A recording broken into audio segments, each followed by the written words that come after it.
Hi, my name is Barry Martin, and our website is luminousself.com. Today, I'd like to speak to you about what we have found to be possibly the most direct and fastest way to realizing our unity with God and our true self, which is really the whole purpose of the human experience. We've used this approach in our work for over 30 years, and we found it to work beautifully again and again when its principles are fully understood and embraced.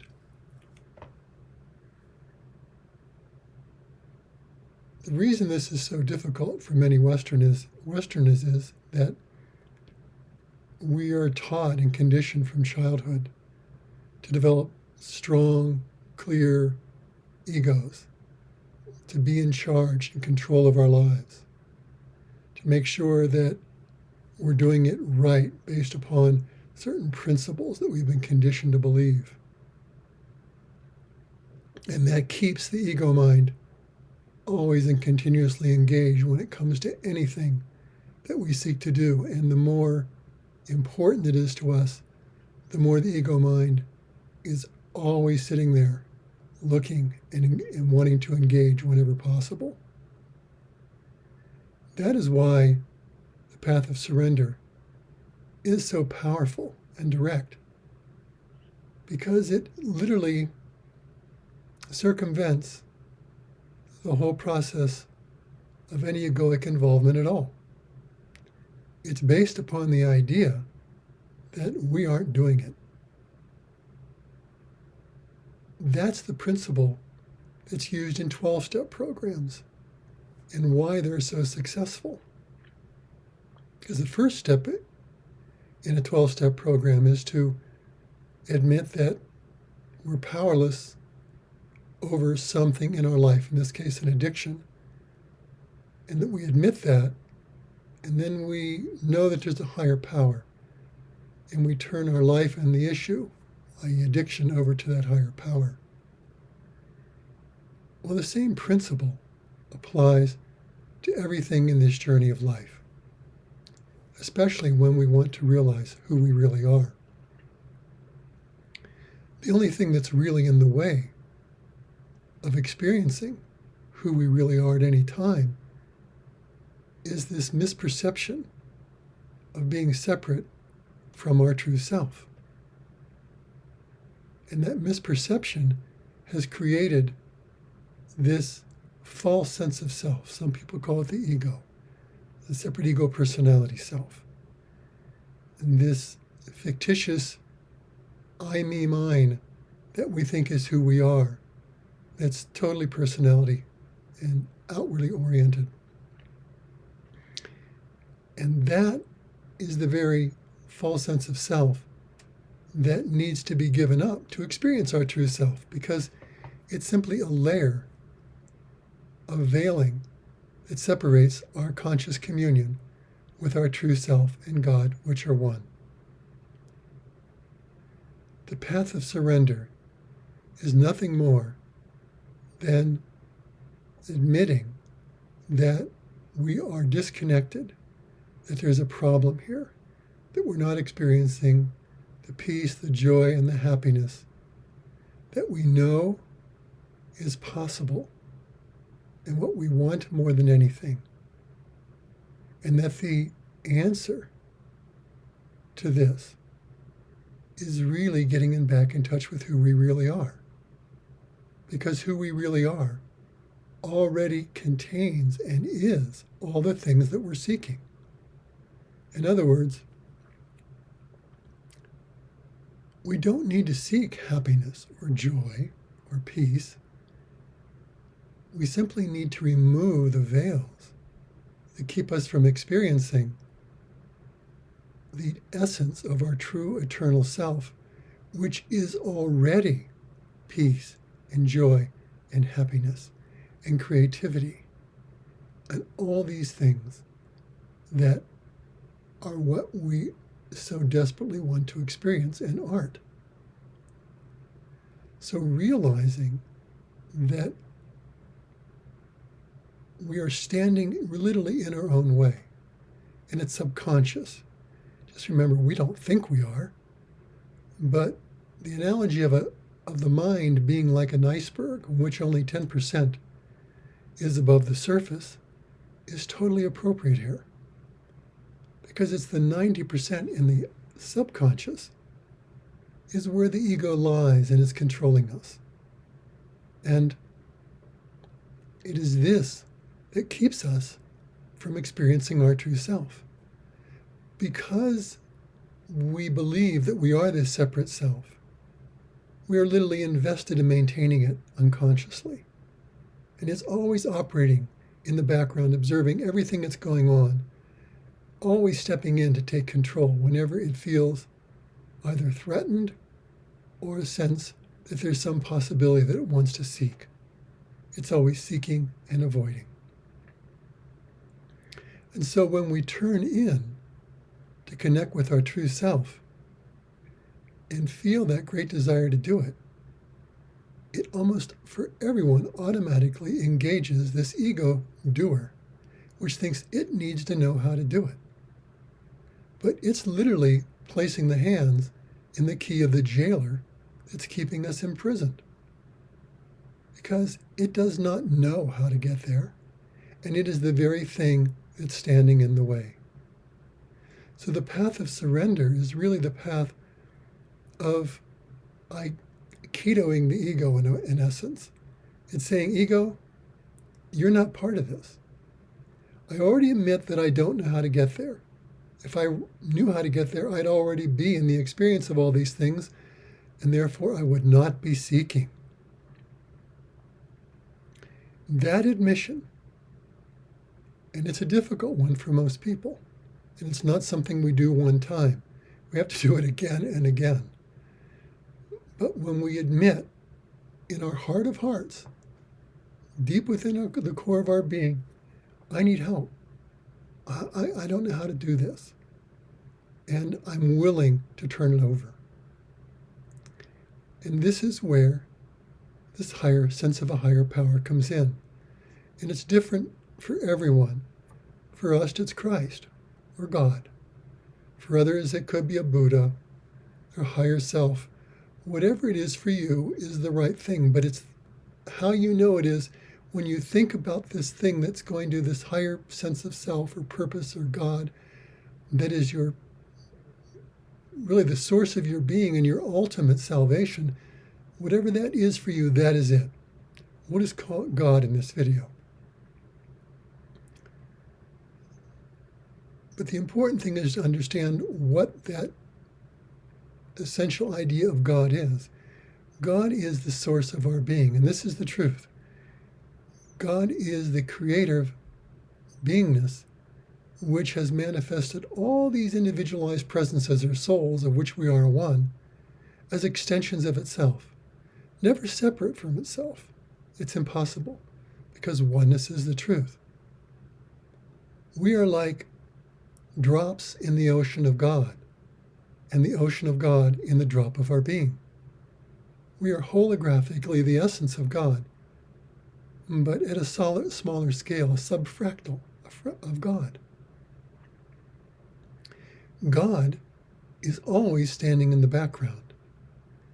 And the will of the divine is for us to awaken and experience our union. Everything conspires for that. Life is always attempting to move us back into this state of union. It's just that we're resisting it continuously.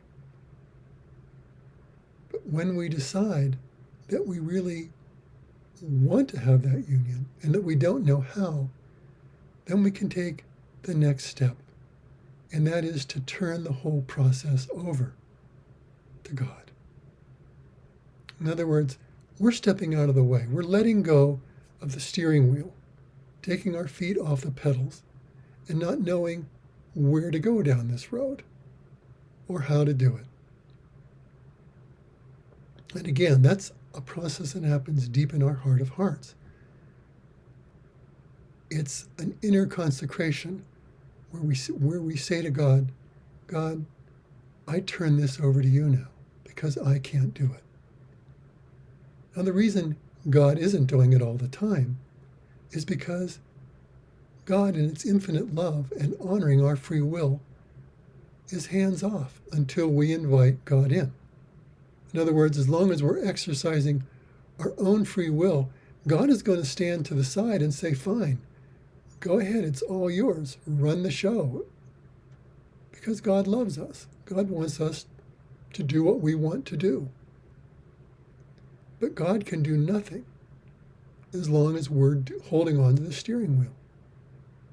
And so the moment we decide that we want to turn this whole thing over to God and do so in our heart of hearts and say, God, I'm yours. This journey is yours. This experience I'm having right now is yours. I don't know how to resolve this, whether it be to get in touch with who I am or to deal with this conflict or issue or crisis that I have going on. But I'm wanting help, and I'm turning it over to you. Take control. You walk me through this. You provide the path, the way to get through whatever is in the way to my experience of the peace, the love, the joy, the fulfillment, the oneness with my true nature and you, which are one. Once we've truly done that and truly let go, then we can be assured that God, our higher power, or whatever we define that as, is going to take control. It's a letting go. It's a surrendering.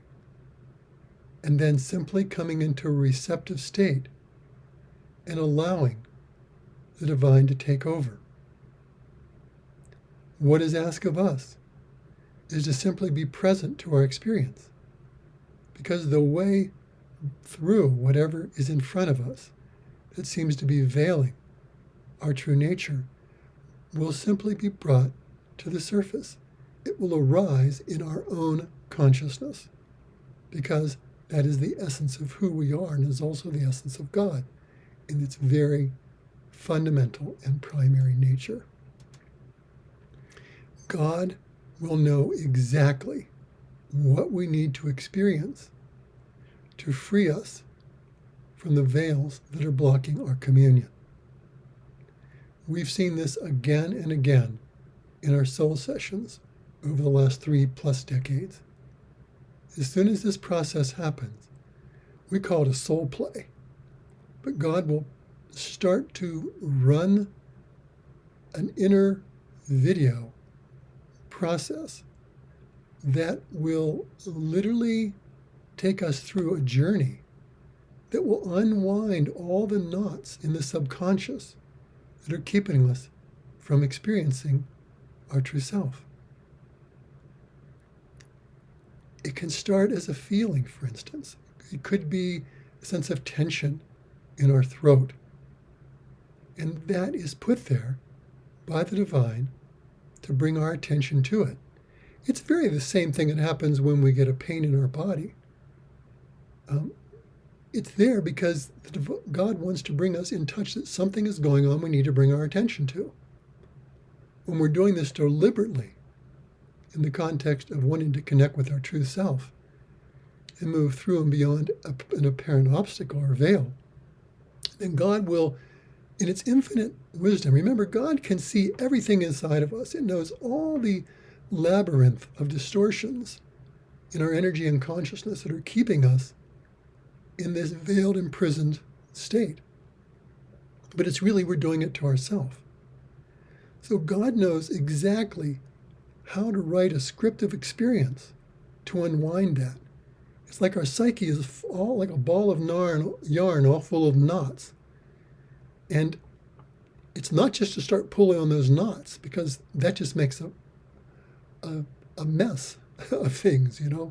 A ball of yarn with all these knots pulled out never unravels. We learned that early on in working with people. We would put out our ideas of what we thought something should happen in a session, and it always felt flat on his face until we surrendered it back to the divine and said, you show us what's next. Inevitably, there'd be a little space, and then something would arise. And then when we would have the person simply guided to stay in touch with what they're feeling and experience what's arising. But someone does know how to unravel that ball of yarn full of knots. It knows exactly where the string begins and how to pull on it gently and lovingly. How much we can experience and how. And that's exactly what happens. It will start to unwind the ball of knots that keeps us from experiencing the peace, the joy, again, the love, all the things that we truly are.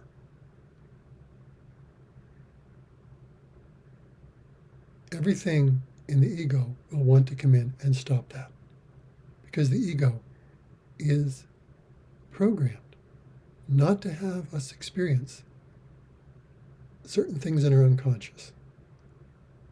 When we've had a difficult experience, for instance, something that was emotionally too difficult for us to experience in the past, it gets buried in the subconscious by the ego. And anytime we get near something that triggers that experience, it wants to put us up into our head, our mind, and look for the problem outside of ourselves. And it's just to be aware of that, because that will happen in this journey again and again. And it's to come back to what we're experiencing and to stay connected to the feeling of it in particular. Because we cannot feel in our body and be in our mind at the same time. It's impossible. It's the reason why meditation practices work on the breath, and feeling the breath are so powerful. Because the mind will necessarily slow us down as our awareness is focused on the breath. So it's to simply be present, breathing and feeling whatever's arising, and just experience it. And by simply experiencing it, witnessing what is going on, what is arising, feeling it and witnessing, that we will receive whatever we need to get directly. Insights and awarenesses will happen by themselves. Bringing consciousness, awakened consciousness, to whatever's arising, penetrates the veils of unconsciousness, repression, and denial. And the reality of what is becomes apparent to us. Insight.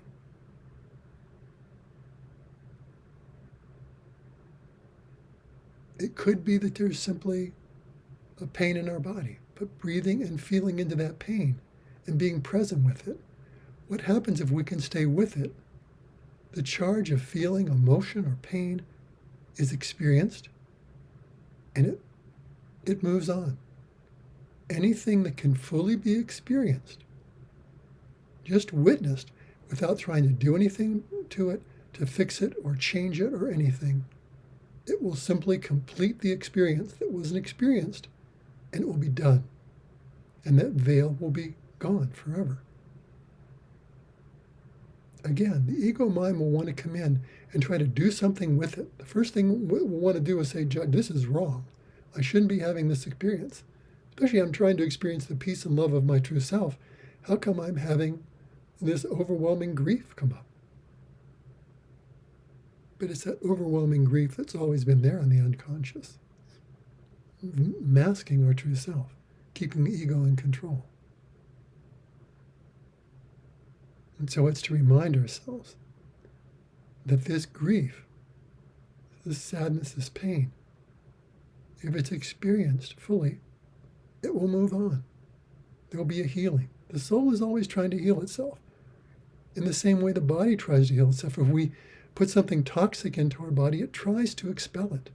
It tries to get it out either from either end of our body, right, or our pores or whatever, through our lungs. The soul tries to do that by bringing it back to it through our experience, to bring it through our consciousness, so we can experience it and let it go. Just let it pass through us. The mind will want to jump in and go, what's this about? Let me figure this out. Let me put it in some metaphysical framework. all that removes us from the experience. All that disengages the process that God in our soul is trying to take us through to release this, to bring us to freedom. Sometimes it's too much to experience, it seems. The pain may be too much, the anguish, the hopelessness, the despair. And that's to remind us that we're not doing it and that we need help again. Anytime we feel like it's too much, remind ourselves that God, the divine, is there. Say, God, this pain, this anguish, this grief, this hopelessness, this despair is too much. I can't be with this and experience it.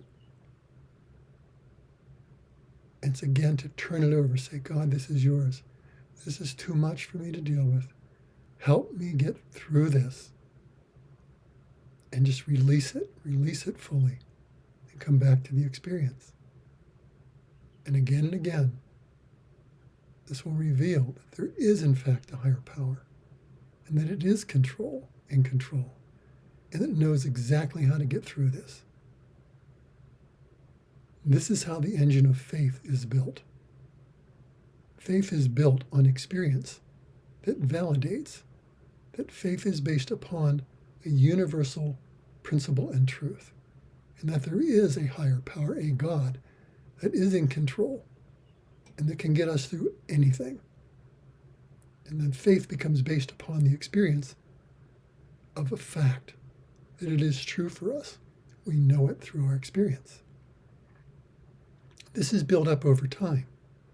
So all these principles I'm laying out to you aren't something that happen like turning on a light switch. It's really building a spiritual capacity. We call it spiritual muscle. At first, when you embark upon this path of surrender, it might be difficult. You might only be able to do it to a certain degree. And that's surely the case. But if we come back again and again and look at the results, we will see that it works. And even if something doesn't resolve when we're sitting with something, or if we don't get past a pain, if we don't experience peace,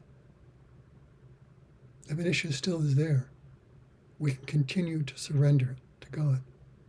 Every morning, every night, when it arises, say, God, here it is again. It's yours. I give it to you. And then watch what happens. God will find a way to resolve it. It can happen in a myriad of ways. We might be taking a shower and all of a sudden we get an insight, understand something. We might pick up a book and read something and, I get it now. Or a person may say something. Or it may happen directly in our inner world. But surrender opens the door to grace. And grace is infinite. Because God is infinite. Because God is omniscient, omnipotent, omnipresent love. Only wants our true happiness. Only wants us to realize our true nature, which is everything we seek. And it's always ever-present union with it. So in a nutshell, that is truly the path of grace and surrender. And if you'd like to explore this more or know more, contact us. Our website again is luminousself.com. There's a contact us button there. Connect with us. Look at the other things on our site. There will also be soon another video. It's an inner process of surrender and connecting to the grace of the divine. Thank you. I hope this is helpful. Namaste. Much love and many blessings.